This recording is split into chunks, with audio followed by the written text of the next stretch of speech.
Hey there, Bible nerds. Welcome back to Chapters and Chuckles by Kaye, where we dive into the Bible chapter by chapter.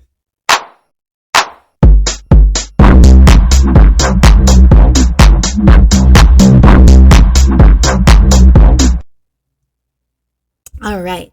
So today we are diving into Numbers chapter 16 through 20. And y'all, this is the episode where Mexico level drama takes over the wilderness.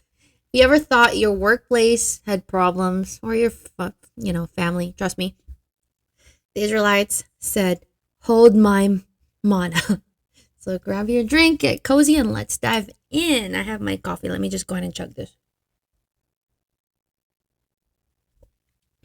Okay, chapter 16.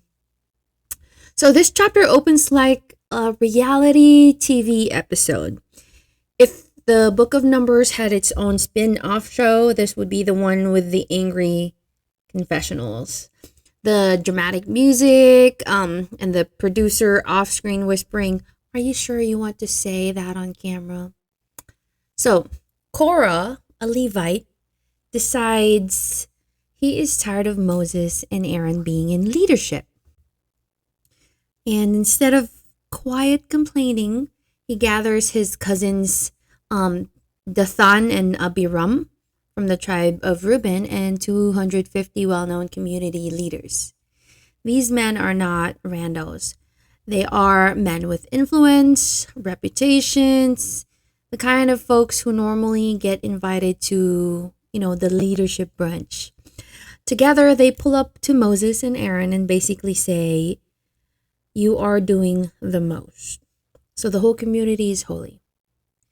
Why are you two acting like you are better than everyone else?" Now imagine Moses hearing all this while he is probably just trying to drink his morning water without anyone fighting.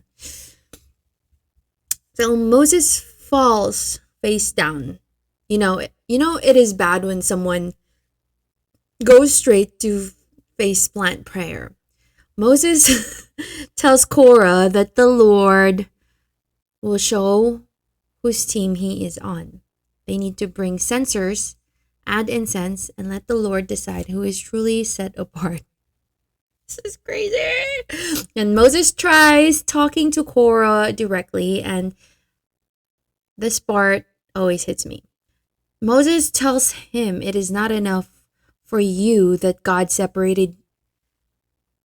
Wait, no, hang on. Moses tells him, "Is it not enough for you that God separated you and the Levites for special service? And here you are wanting the priesthood too." Moses tells him that he will not say out loud, but the vibe is clear. So Korah, this is jealousy dressed up like righteousness. But the drama is not done. So Moses sends for Dathan, Abiram, and these two refuse to even show up. They start ranting about how Moses brought them out of a land flowing with milk and honey. They mean Egypt. Egypt, yeah. The place with whips and forced labor. Yeah. They are out here calling it a luxury resort. And then they accuse Moses of being a bad leader who never delivered the promised land. So Moses gets heated. He is done. He tells God he has not taken anything from them, not even a donkey. So Moses tells Korah and the crew that tomorrow the Lord will show his choice. Morning comes and the 250 men are standing there with their censers ready. The whole camp gathers to watch because, of course they do. Humans love the drama. I sure do. So the glory of the Lord appears and God tells Moses and Aaron to move away so he can wipe everyone out. Moses and Aaron hit the ground and beg God to spare the people because the sins of a few should not bring everyone down. God tells everyone to get away from the tents of Korah, Dathan, and Abiram. Moses stands there and says, if these men die a normal death, then God did not send him. But if the earth opens up and swallows them whole, then everyone will know exactly what happened. And immediately the ground splits. The earth opens like a giant mouth. It swallows Korah, Dathan, Abiram, and their families, their tents, their possessions, all of it. The people scream and scatter. Like fire shoots out and consumes the 250 men holding censers. Let me tell you, the wilderness is not for the faint of heart. Afterward, God tells Moses to have Eleazar collect the censers because the censers were holy, since they were used before the Lord. They hammer them out into a covering for the altar as a warning to future generations. Basically, a permanent "do not try this again" sign. But the next day, the people complain again.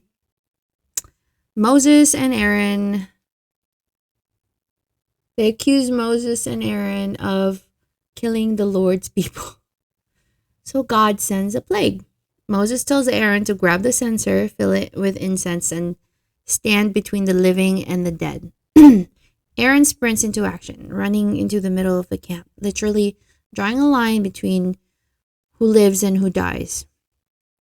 14,700 die before the plague stops. So this chapter is heavy. It is leadership, rebellion, jealousy, consequences, and mercy all tangled into one. So when God calls people into roles, he's not playing favorites, he is organizing purpose.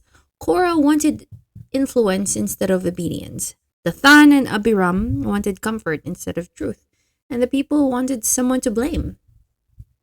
But Moses and Aaron show us leadership grounded in humility and intercession.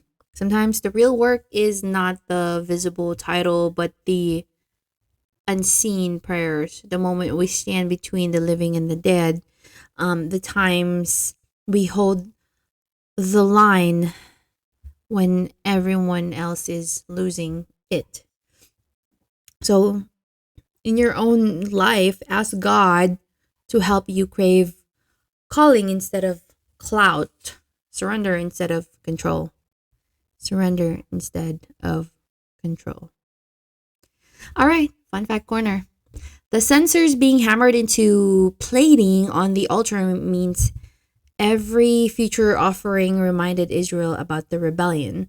Imagine going to worship and seeing the metal literally shaped by consequences.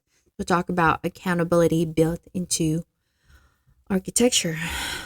All right, and that is it for chapter 16.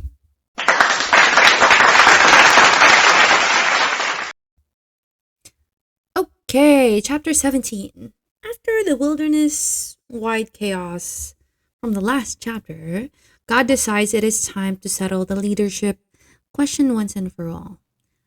Apparently, the people still need visual proof, so God tells Moses to get a staff from the leader of each tribe, 12 in total, and write each leader's name on it. Aaron's name goes on the staff for the tribe of Levi. They place all the staff inside the tent of meeting in front of the ark. God tells Moses that the staff belonging to the man he chooses will sprout, and this should quiet the complaining.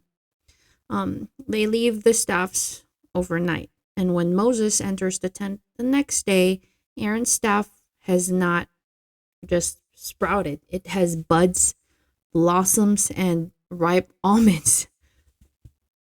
This staff went from dry wood to a botanical miracle in less than 24 hours. God said, "Let me just show off real quick." Moses brings the staff out and shows the people. Every tribe sees that Aaron is indeed chosen. Then God tells Moses to put Aaron's staff back in the ark as a sign to rebellious people. It is preserved as a reminder that God chooses and God confirms. The people see all this and panic again. They tell Moses, anyone who approaches the tabernacle dies. Are we all going to perish? They are convinced they cannot survive another divine moment. So, this chapter is short, very short, but powerful. God is saying, stop questioning what I have already answered. Aaron's staff started, Aaron's staff blossoming is one of those quiet but loud miracles. God did not use thunder or earthquakes this time. Just a dry stick turning into a fruit-bearing branch. Sometimes God shows you his will in small, beautiful, blooming ways. So pay attention to the places where fruit appears that you could not have produced on your own. Pay attention to the relationships that flourish unexpectedly or the opportunities that grow right where hope felt impossible. God confirms calling with growth. Okay, fun fact corner. Almond blossoms were symbolic of watchfulness in Hebrew culture. So Aaron's staff was not just blooming, it was preaching. God was saying, I am watching over my word to perform it. And that is it for chapter 17. Well, and we're only at 11 minutes. This is going to be a very, very quick episode, actually.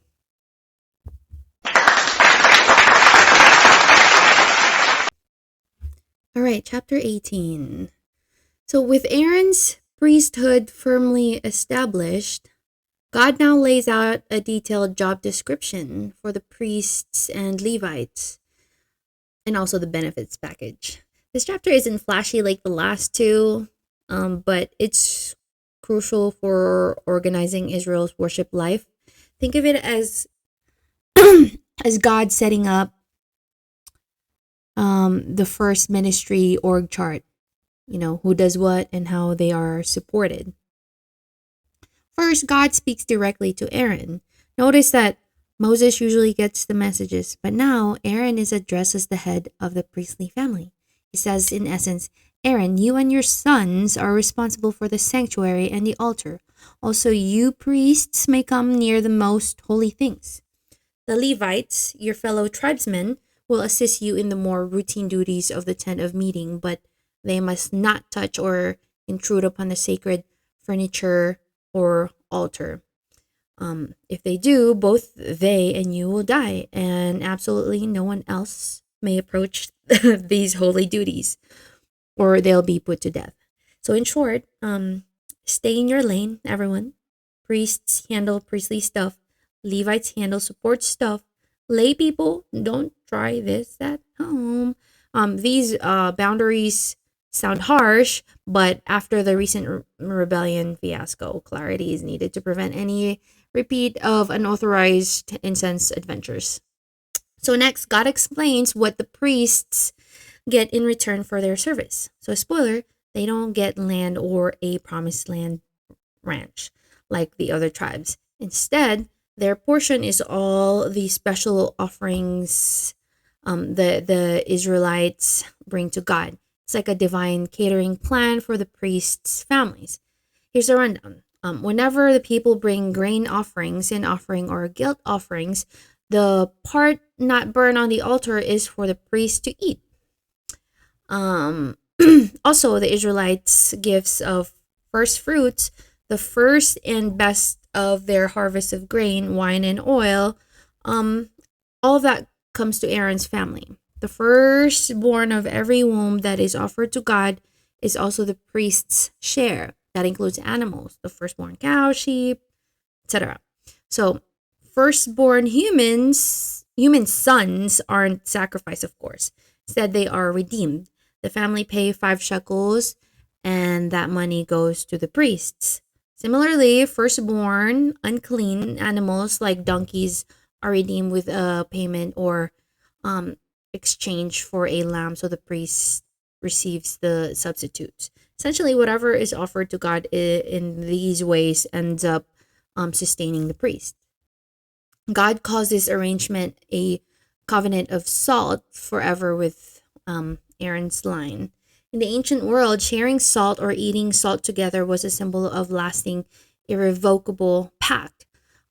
Salt preserves food from spoiling and was a valuable commodity. So a salt covenant means it's a permanent, unbreakable agreement. In other words, the priests can count on these portions as theirs for all time.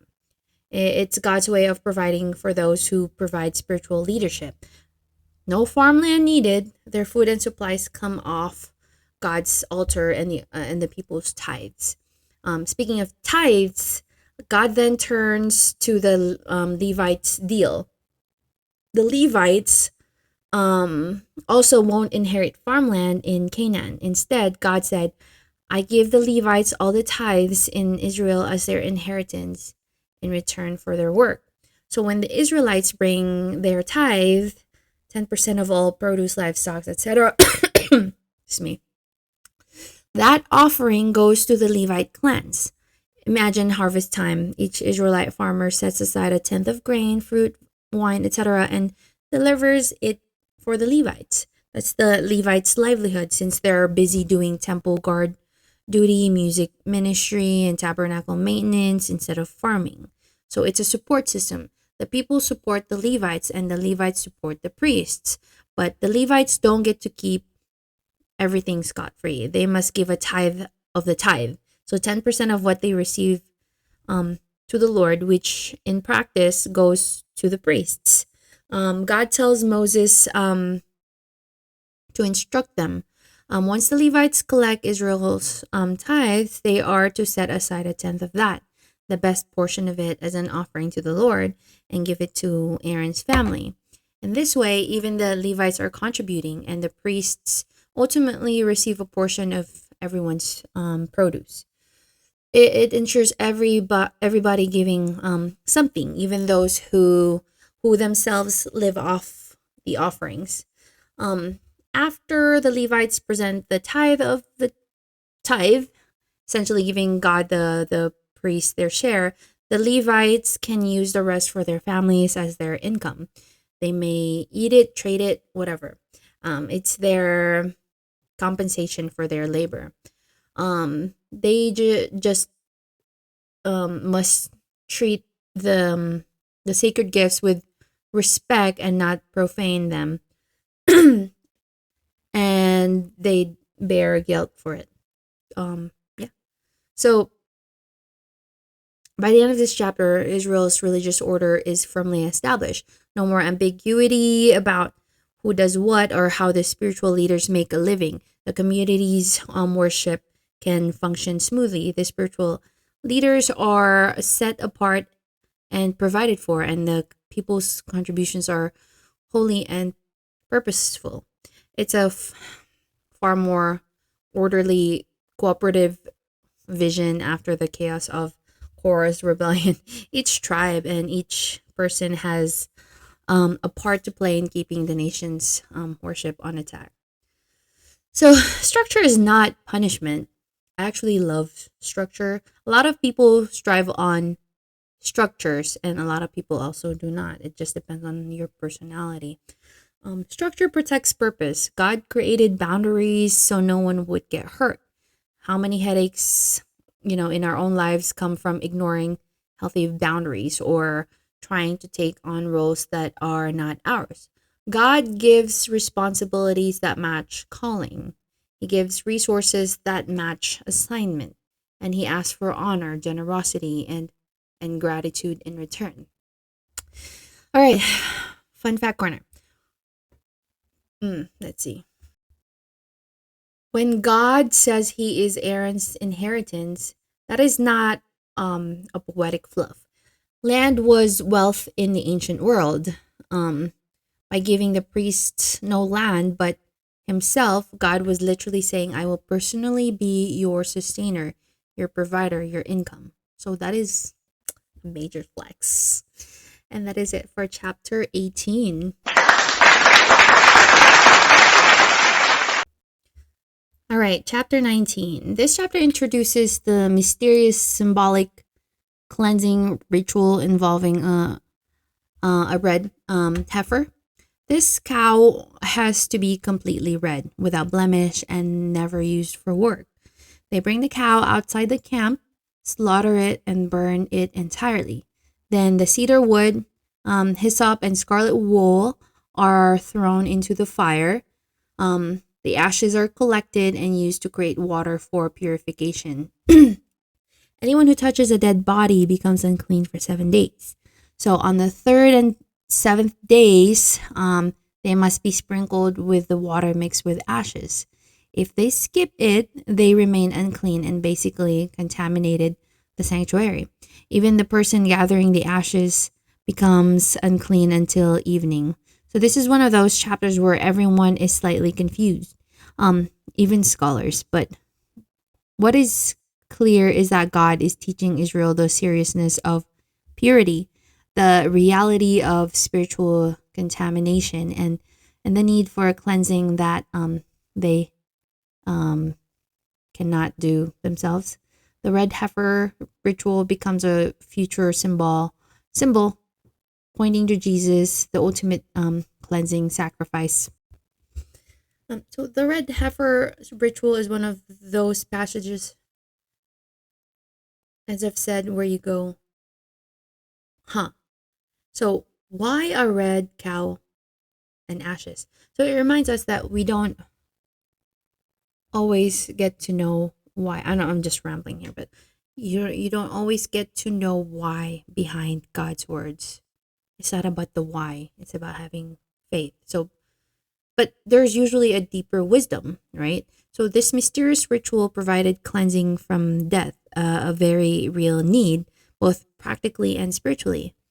It teaches that death isn't to be taken lightly. Coming into contact with it leaves a mark that needs addressing. In life today, we also need time and processes to heal after encountering loss. Grief requires purification of a sort, maybe not with ash water, but with time, support, and God's comfort to re-enter the life whole again. I'm struck by the fact that those who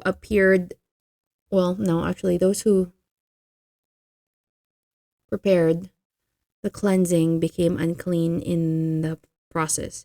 It's a beautiful picture of sacrificial love, someone willing to get a little messy so others can be made clean. Makes me think of people who care for the sick or grieving. They often absorb some pain or risk themselves to bring healing. Ultimately, in the Christian perspective, Jesus embodies this, taking on our impurity to make us pure. Taking on our impurity to make us pure. But even if you're just reading, the book of Numbers on its own terms, the principle is there. Helping others often means bearing a cost. Another lesson here is about trusting God's remedy even when it's not fully explained.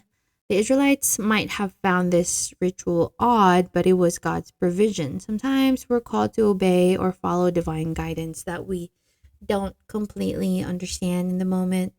Later on, we might see the reasons, like how this ritual also had hygiene benefits and deeper symbolism. So this chapter encourages, us to trust God's care about restoring us from life's worst impurities, and He provides a way, even if it's through unexpected means. So in short, there's hope and cleansing after the darkest of times, and we can lean on God's instructions to find wholeness again. All right, fun fact corner. The red heifer isn't just ancient history, it's legendary. According to Jewish tradition, only 9 red heifers were ever sacrificed from the time of Moses up through the Second Temple period. They were that rare. The tradition goes on to say that the 10th red heifer will be prepared by the Messiah himself in the end times. Because of this, there's ongoing fascination with finding a perfectly red cow even today. In fact, modern groups in Israel have been breeding cattle in hopes of spotting that elusive all red heifer. All right, and that is it for chapter 19. Okay, last chapter of this episode. This chapter opens with a gut punch. So Miriam dies and is buried in Kadesh. Her death is mentioned in one line, but the grief behind that line is deep. Moses and Aaron lost their sister, the woman who sang after the Red Sea, the prophetess who stood with them in the early days. You can feel the atmosphere heavy with grief. Then, as if grief was not enough, the people start complaining again, of course. These people, that's what they do all the time. So they have no water. They blame Moses and Aaron. They say it would have been better to die like others did. They accuse Moses of bringing them to a place with no grain, figs, vines, or pomegranates. The wilderness drama continues. Moses and Aaron fall face down again. God tells Moses to take the staff, gather the people, and speak to the rock so it will pour out water. Moses takes the staff, gathers the people, and then frustration takes over. He says, "Listen, you rebels. Shall we bring water out of this rock for you?" So Moses struck the rock twice with staff and water gushes out. People are satisfied, but God is not pleased. God tells Moses and Aaron that because they did not trust him enough to honor him as holy, they will not enter the promised land. So this moment hurts. Moses has been faithful for decades, but this act of disobedience carries a heavy consequence. Leadership responsibility is weighty. So next, messengers are sent to Edom, asking for permission to pass through. Israel promises not to drink their water or take their land. Edom refuses and comes out with a large army. Israel turns away. Then comes another deep moment. God tells Moses to take Aaron and his son Eleazar up Mount Hor. Aaron removes his priestly garments and hands them to Eleazar. And then Aaron dies on the mountain. Moses and Eleazar come down, and the whole community mourns for 30 days. This chapter is full of grief, frustration, transition, and change. Israel is moving toward the promised land, but with every step, they are losing people they love.